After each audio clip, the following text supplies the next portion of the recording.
धन धन सतगुरु तेरा ही आसरा, धन धन सतगुरु तेरा ही आसरा। आप सारी साध संगत जी को आज के पूज्य गुरु जी का अनमोल वचन सुनाते हैं जी। पूज्य गुरु संत डॉक्टर गुरमीत राम रहीम सिंह जी फरमाते हैं कि संसार की कैसी दुर्गति हो रही है। सारा संसार ही विषय विकारों में प्रवृत्त हुआ पड़ा है।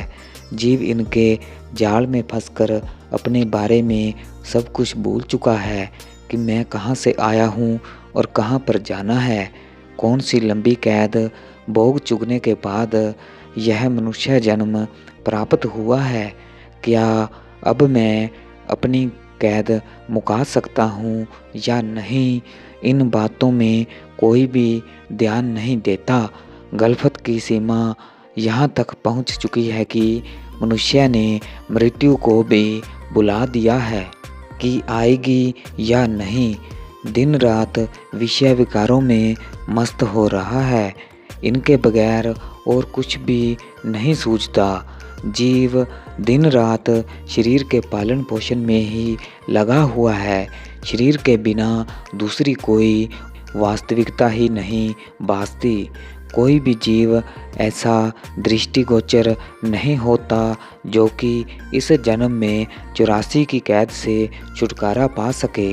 दोबारा फिर इसी 84 में जाने का सारा कार्य व्यवहार कर रहा है।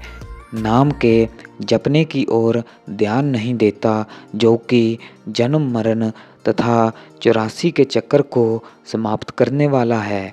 यह जीव गुरु या नाम के बारे में कुछ भी सुनना नहीं चाहता। फिर शुभ कर्म तो करने ही क्या है।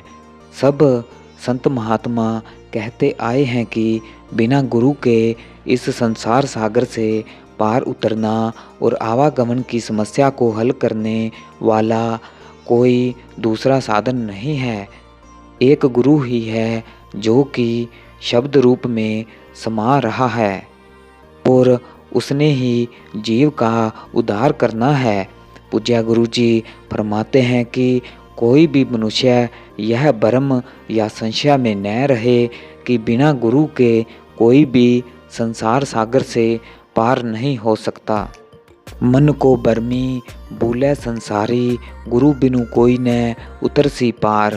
पूज्य गुरु जी फरमाते हैं कि कोई भी मनुष्य इस भ्रम या संशय में न रहे कि बिना गुरु के कोई भी इस संसार सागर से पार नहीं हो सकता।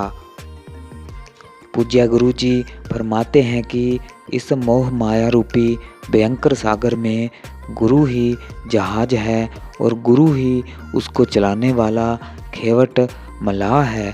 गुरु के बिना कोई भी इससे पार नहीं जा सकता और न ही 84 लाख जूनी के चक्कर से निजात प्राप्त कर सकता है। इसलिए संत महात्मा ही संसार में आकर जीव की युगों युगों से इस संसार सागर की मझधार में चक्कर खाती हुई किश्ती को पार उतार कर निज धाम में पहुंचाते हैं। धन धन सतगुरु तेरा ही आसरा, धन धन सतगुरु तेरा ही आसरा।